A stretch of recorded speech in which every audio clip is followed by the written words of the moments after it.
네, 여러분 반갑습니다. 오늘 우리가 나눌 하나님의 말씀은 하박국 3장 16절에서 19절 말씀입니다. 네, 17절부터 읽을게요. 17절에서 19절. 제가 읽겠습니다, 여러분. 비록 무화과 나무가 무성하지 못하며 포도나무에 열매가 없으며 감람나무에 소출이 없으며 밭에 먹을 것이 없으며 우리의 양이 없으며 외양간에 소가 없을지라도 나는 여호와로 말미암아 즐거워하며 나의 구원의 하나님으로 말미암아 기뻐하리로다. 주 여호와는 나의 힘이시라. 나의 발을 사슴과 같게 하사 나를 나의 높은 곳으로 다니게 하시리로다. 이 노래는 지휘하는 사람을 위하여 내 수금에 맞춘 것이니라. 아멘. 네, 할렐루야. 여러분 반갑습니다. 네, 오늘은 여러분 추수감사주일입니다. 좀 뒷배경이 좀 부담스러운데, 괜찮아요? 저는 이거 볼 때마다 너무 화려해가지고 저 신대원 다닐 때 이렇게 된 거를 항상 찍어서 이제 동기들한테 보여줬거든요. 어떻게 얘기했을까요? 그 신대원 때 그들이 과일상이냐 이렇게 얘기했던 기억이 있어요. 근데 이게 우리 교회 전통 같아요. 그래서 이거 안 하면 되게 허전할 것 같은데 매년 하여튼 추수감사주의 때마다 풍성하게 이렇게 과일이 차려지는데, 이 감사절을 하면 보통 풍성한 열매, 넘치는 감사, 이런 단어들을 사용하곤 합니다. 여러분 삶에서 감사가 넘치고 계세요? 감사? 오, 아멘. 누가 아멘 했죠? 네, 진심으로? 아멘. 네. 근데 누군가는 있어서 넘치는 감사라기보다 없어서 힘들다고 말하는 청년들이 있을 것입니다.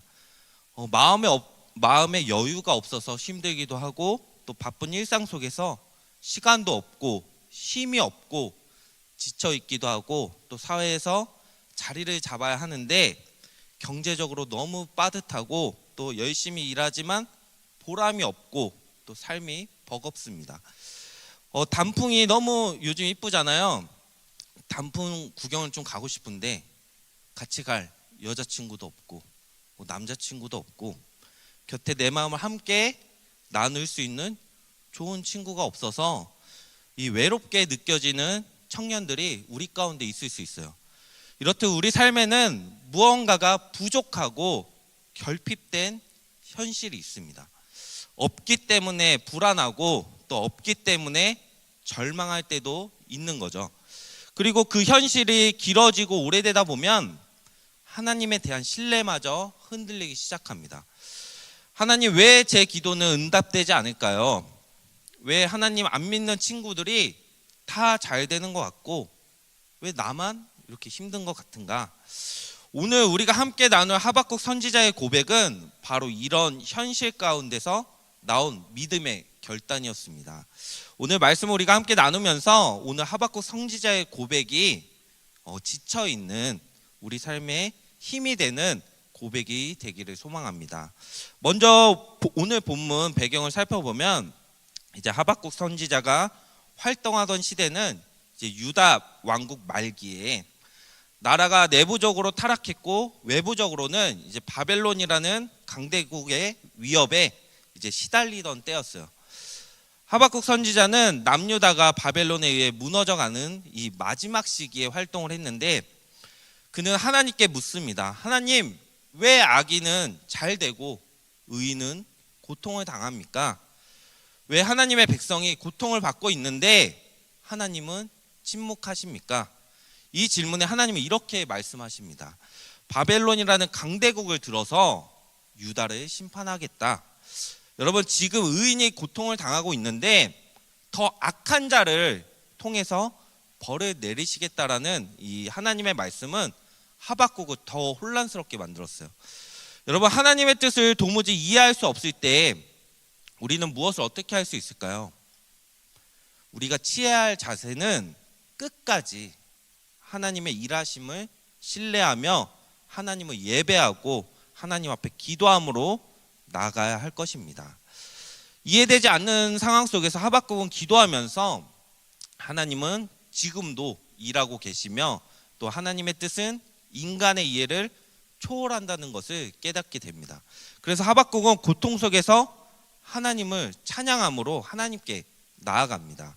그 믿음의 고백이 오늘 바로 본문의 고백인 것인데, 오늘 본문 17절 말씀 우리 다시 한번 살펴보도록 하겠습니다. 함께 읽겠습니다. 시작.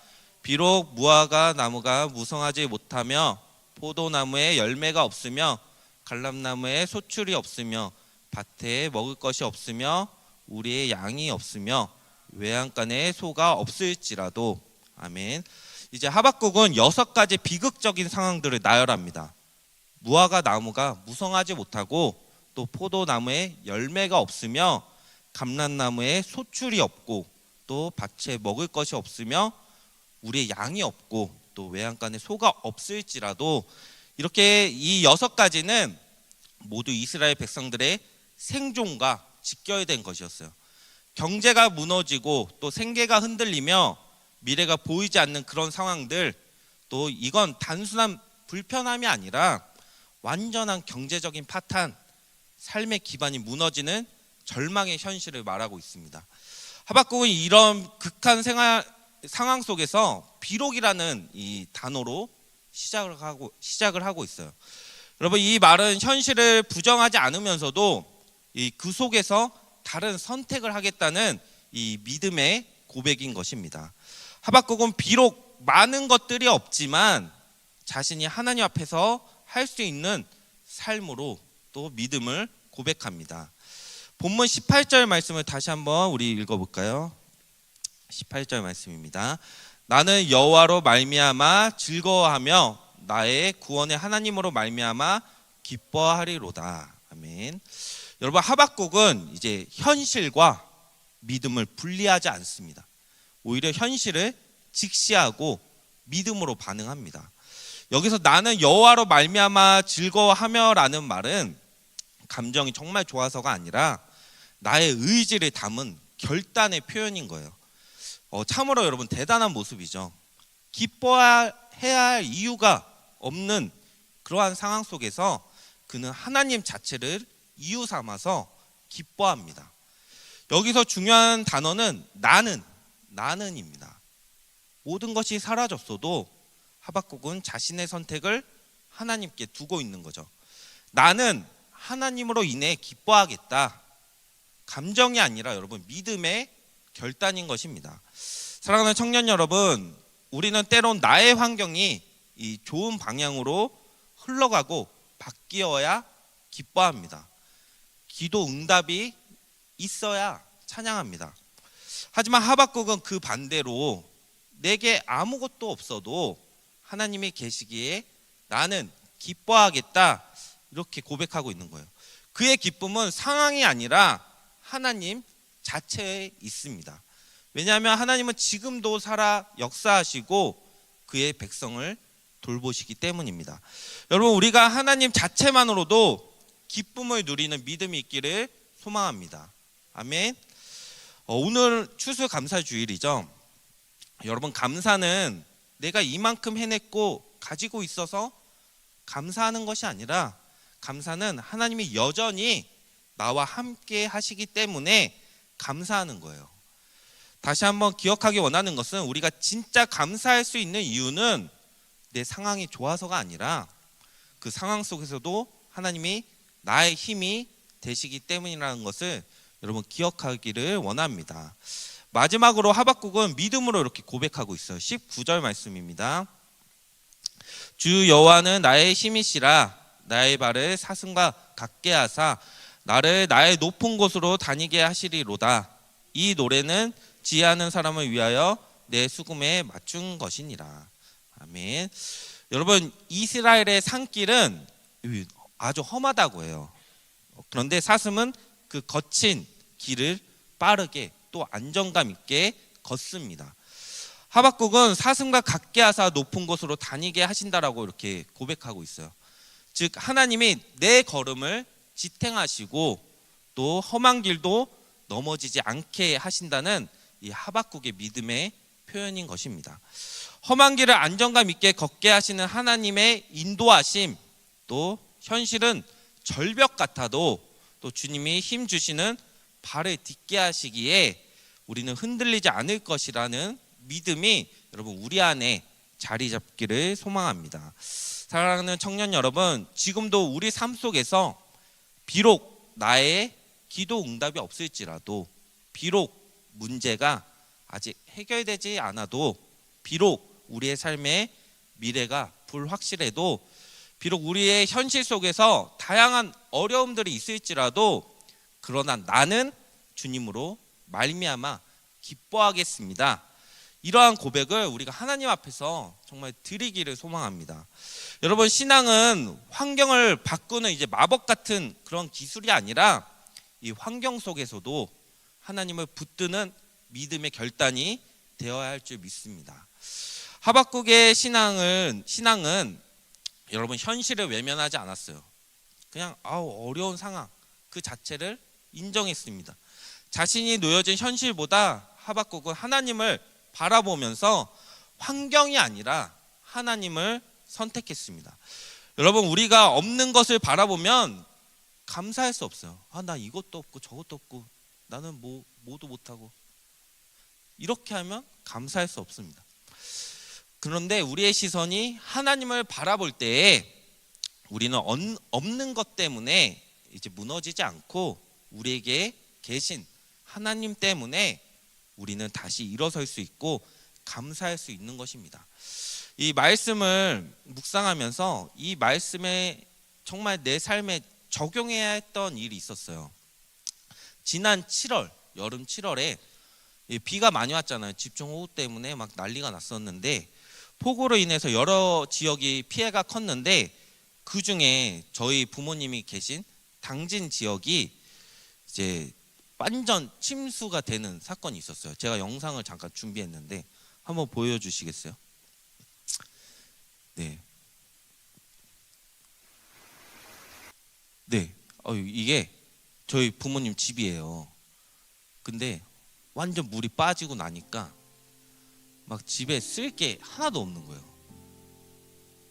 진짜 뭐가 하나도 없어. 그냥 옷만 챙겨서 옷만 또 빨아서 사용을 하셨죠. 이게 물이 진짜 천장까지 끝까지 차가지고 집안의 모든 것이 그냥 다 버려야 됐어.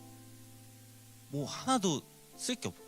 안타까운 거는 우리의 앨범, 나의 어린 시절, 우리 누나들과 어린 시절, 우리 가족들이 추억에 담긴 그런 사진들도 그냥 다 얼굴이 막 물에 다 젖어 있으니까. 근데 그때 이제 어머니가 조금 괜찮은 사진들을 이렇게 핸드폰으로 찍고 계셨어요. 근데 저 장면을 딱 보니까 처음에는 비가 많이 와서 연락을 드렸죠. 부모님께. 괜찮으시냐? 괜찮다고 하시는 거예요. 항상 비가 많이 올 때는 전화를 드리면 괜찮아. 저 뒤에 산이 있죠. 뒤에 산이 있어서 저는 언제나 이게 산이 무너질까 해서 비가 많이 오면 연락을 드리면 항상 괜찮다였어요. 여긴 괜찮아. 그런데 괜찮지가 않았던 거예요. 한 번도 괜찮은 적이 없었던 거예요. 근데 이번에는 정말 큰 일이었어요. 그래서 이거를 어떻게 알게 됐냐면 저희 이모, 저희 엄마의 동생이 저한테 알려줘서 알았던 거예요. 근데 제가 당장 그 부모님이 계신 곳을 가보질 못했어요. 왜냐면 저도 사역을 하니까 쉬는 월요일 날 딱 갔는데 이거 무슨 전쟁터 같은 거예요.